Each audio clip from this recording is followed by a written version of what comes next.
As I was saying in the children's talk portion, we know the Lord created us in a beautiful order. And He made good for us. He put more care into our creation than He does into a beautiful flower or a stunning sunset. There's more beauty in the human spirit than anywhere else in this universe. More majesty, more wonder. There's more poetry in a glance between two people who love each other than words could express, because the Lord is present within that. We know about that beauty and power, and when we look for it, we can see it all around us. And then we're confronted with some shocking evil, some senseless and harmful action, be it a petty unkindness from someone who has no reason to dislike you, violence for no reason, major wars, destruction. It doesn't really matter. It's the same thing on different levels. And then you start to look at that beauty in the flower, and instead you wonder when it's going to start withering away. And you look at all the world around us and say, okay, that's all very well and good, but if World War III starts, none of this matters. Or you look at the glance between the two people and say, well, who's going to get disillusioned first? Because it's hard to see the Lord in some of the chaos. And so we ask, where is the Lord? Where is that loving and tender, compassionate, strong presence? David once wrote, my God, why have you forsaken me? Why are you so far from helping me? From the words of my groaning, O God, I cry in the daytime, but you do not hear, and in the night season, and am not silent. And the Lord himself quoted this passage when he was on the cross. Because to him, the divine presence, his own soul that was running the universe, was cut off, and he felt alone. So when we see evil, and especially when it hits close to home, we can feel cut off. We can feel cut off from the Lord and cut off from the deeper parts of us that feel safe, that feel at peace. And the Psalms are full of calls for help to the Lord.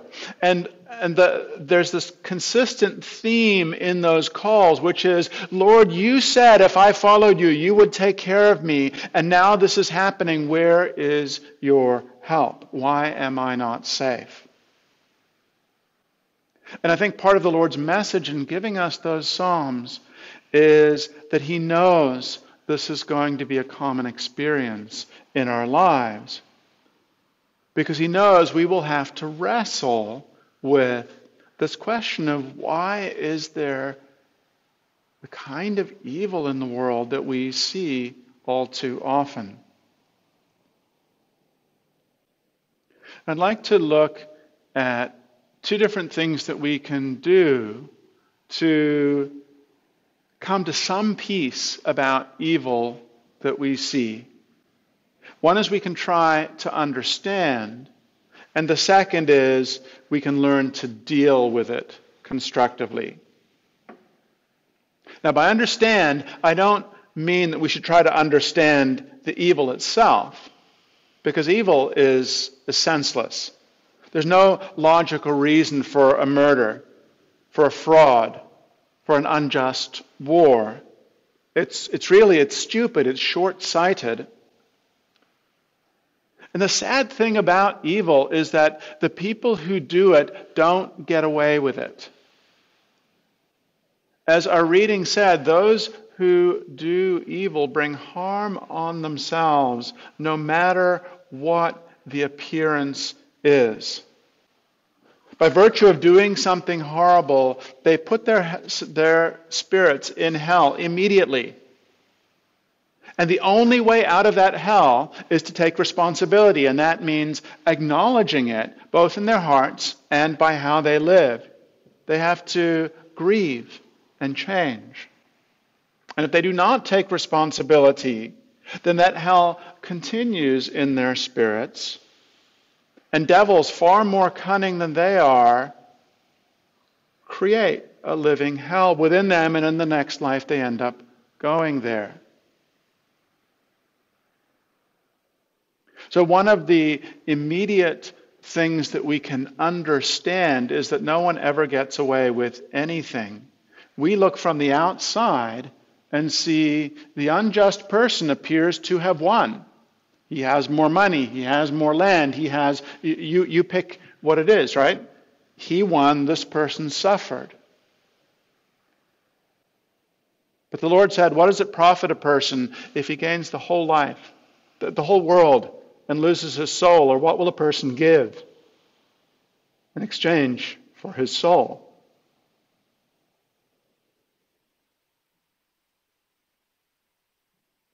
So that's a different kind of understanding.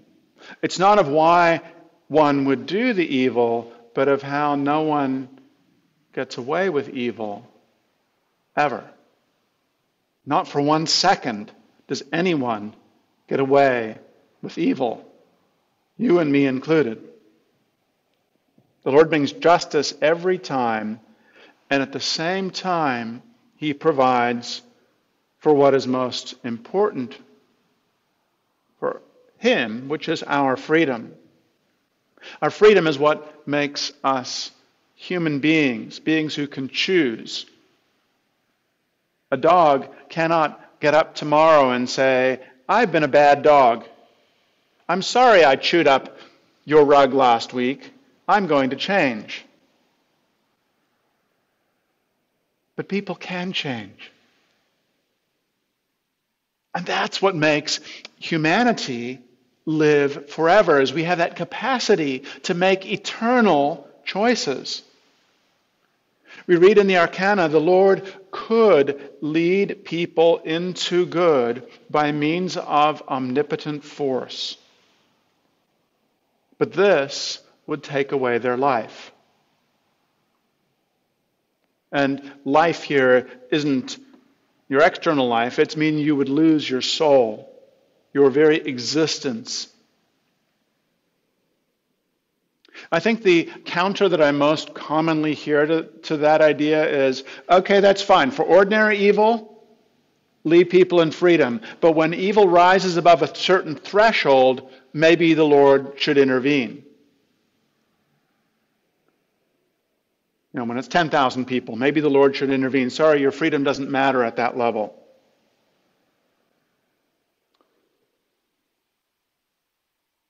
But here's a spiritual rule that is really important. The Lord governs everyone the same.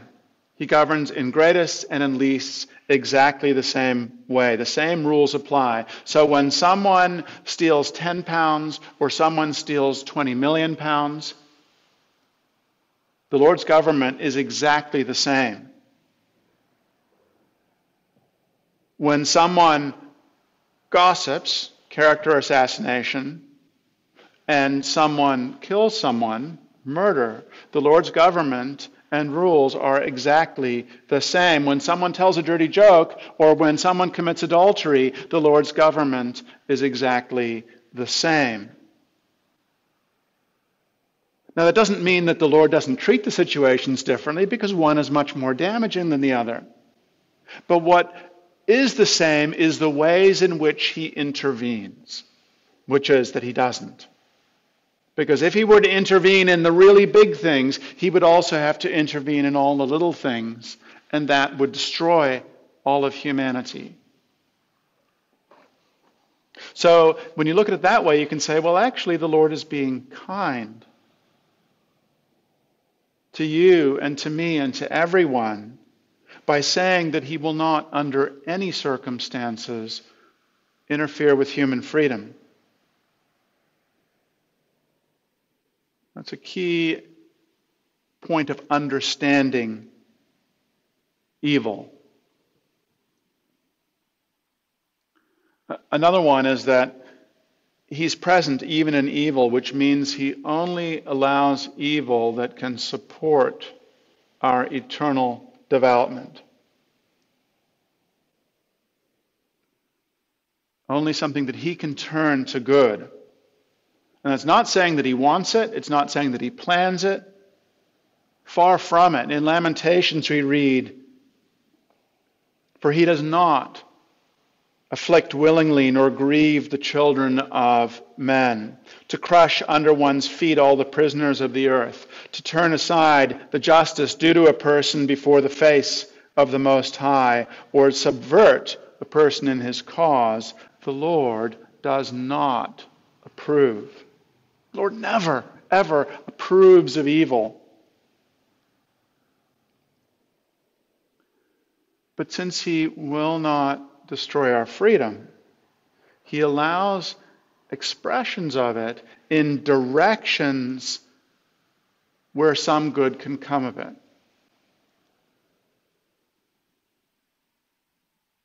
So the evil has to come out because he's given us freedom.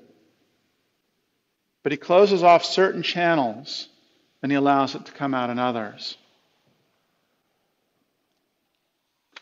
And so we ask, well, how fair is that? Why did somebody become the victim of a corrupt businessman and not someone else? How is that fair? Why do all the people in Ukraine have to become refugees and not people in the UK? How is that fair?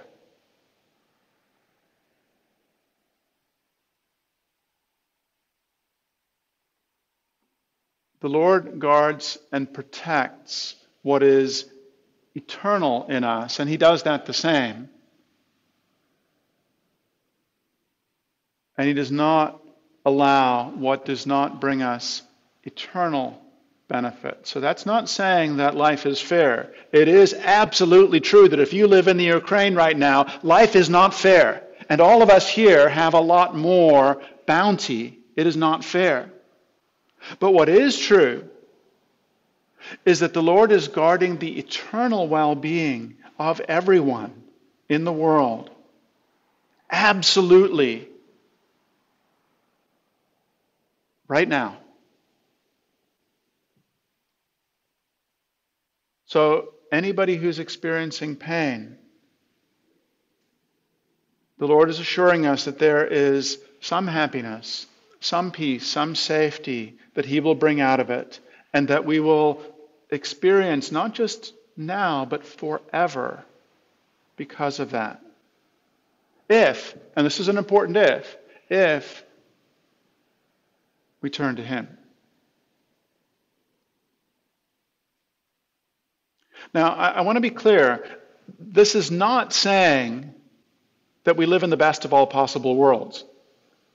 That somehow we needed this war right now because it was all for the best. It was meant to be. That is not what the Lord is saying.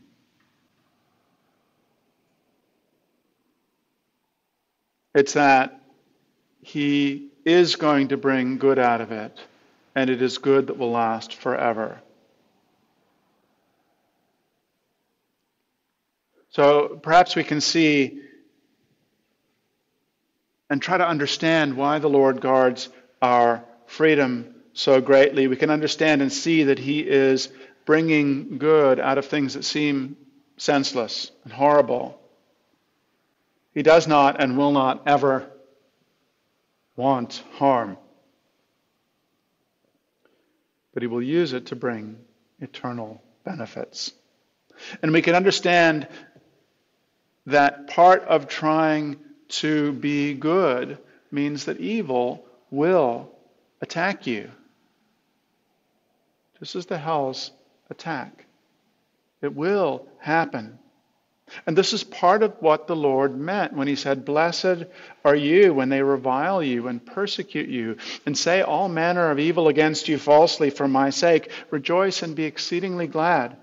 For great is your reward in heaven, for so they persecuted the prophets who were before you."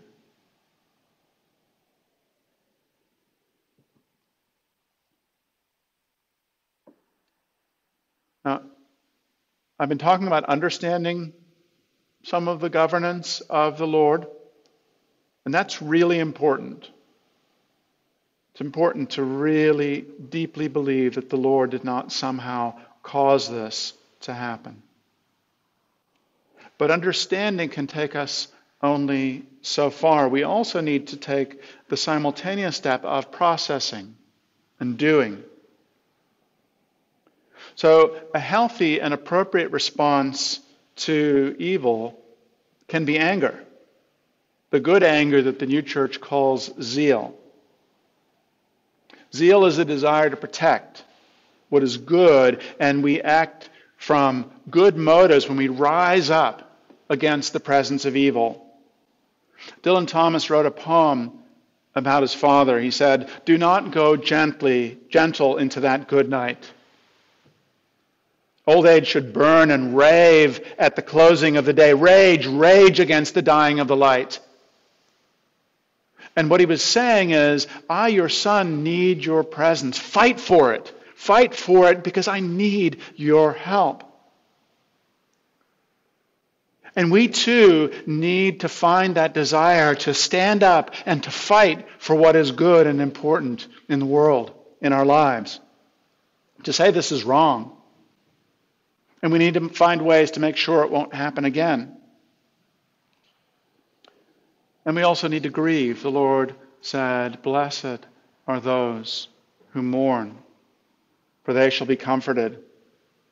We are blessed when we are honest enough to weep and to mourn for what was lost. It could be the loss of a loved one. It could be the loss of innocence that we once had before we were hurt. And when we mourn, we can be comforted. Psychology has got a lot of studies on that. People who mourn are actually 10 years later far more healthy. They're far less likely to have had a heart attack than those who didn't. They receive more comfort. And most significantly, though, we need to be part of the solution. And by that I mean we need to focus our efforts on bringing good into the world, spending time and energy on the things that matter, on spiritual things like prayer, reading the Word, attending church, on spending time with family, on making a difference in the world. And we can redouble our efforts to ensure that we are working on our own personal evil so that we are not bringing pain into the world. I just want to ask all of you, what is one thing that you can be doing that makes you part of the solution right now? Can you turn the grief or the rage or the fear that you feel at any pain into a determination never to be part of that problem or a determination to be part of the solution? When you address whatever your biggest issue is, you work to bring kindness into the world. And this is not a small thing. In fact, it's really the only thing we do in our whole lives that really matters, that has eternal impact. And yet, I'm one of 7+ billion people. What difference can I make? We might ask. But I want you to think about an analogy. Think about a moment for someone who has an infection, a potentially fatal infection. Various cells in the body are resisting that infection. And how many of those individual cells succeed is going to determine whether or not the body survives. When the infection spreads to another part of the body, the whole body becomes more distressed. When that part of the body resists, the body can now localize its resources and it's got a better chance of standing strong. So when we respond to an external event, like the war, but you can see many things in the news that are equally horrifying. When we respond with hatred and contempt, that's not helping the collective body. That's creating an inflammatory response in ourselves and making it more likely that the hells are going to do their work in us. But when we respond with sadness, with compassion,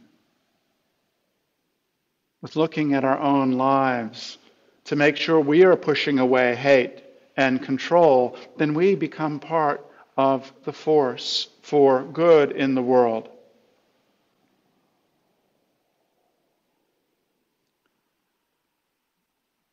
The Lord is such a powerful creator. He works to bring goodness into the world, and that he says is very good in the creation story. And he's told us that he will preserve our souls from all harm, and that he will lead us to a place of safety and peace. In the level of our spirits, there are no exceptions to that rule. And that might be the most important thing that you walk away holding. There are no exceptions, because we often see the outside and say, look at the harm that has been done. Which is real. And miss that the protection of our spirits is absolute. So on an external level, the Lord does sometimes make choices because he has to choose between our freedom, which is our souls,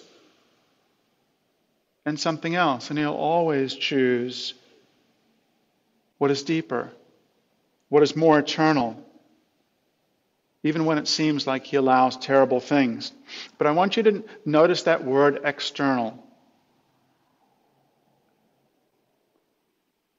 Because all the harm that comes from the outside, all of it, can affect only the external parts of our lives. Now that feels pretty deep, it feels pretty comprehensive, but it is external because every single thing that happens to us from the outside can last at best for the life in this world. Nothing eternal is open to ruin because of other people's actions.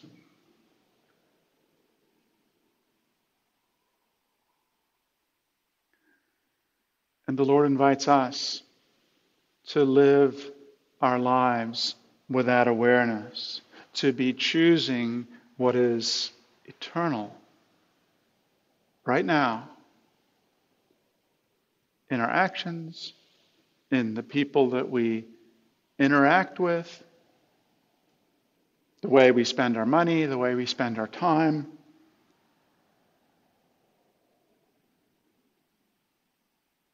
So let all of us work to create a space where the Lord can be present, something that no one can take away. We cannot choose what others may do to us. But we can choose to let the Lord rest in our hearts, creating safety as much as possible on the outside, but absolutely on the inside. And creating peace, again, as much as possible on the outside, but absolutely creating peace, without doubt, in our spirits when we turn to him.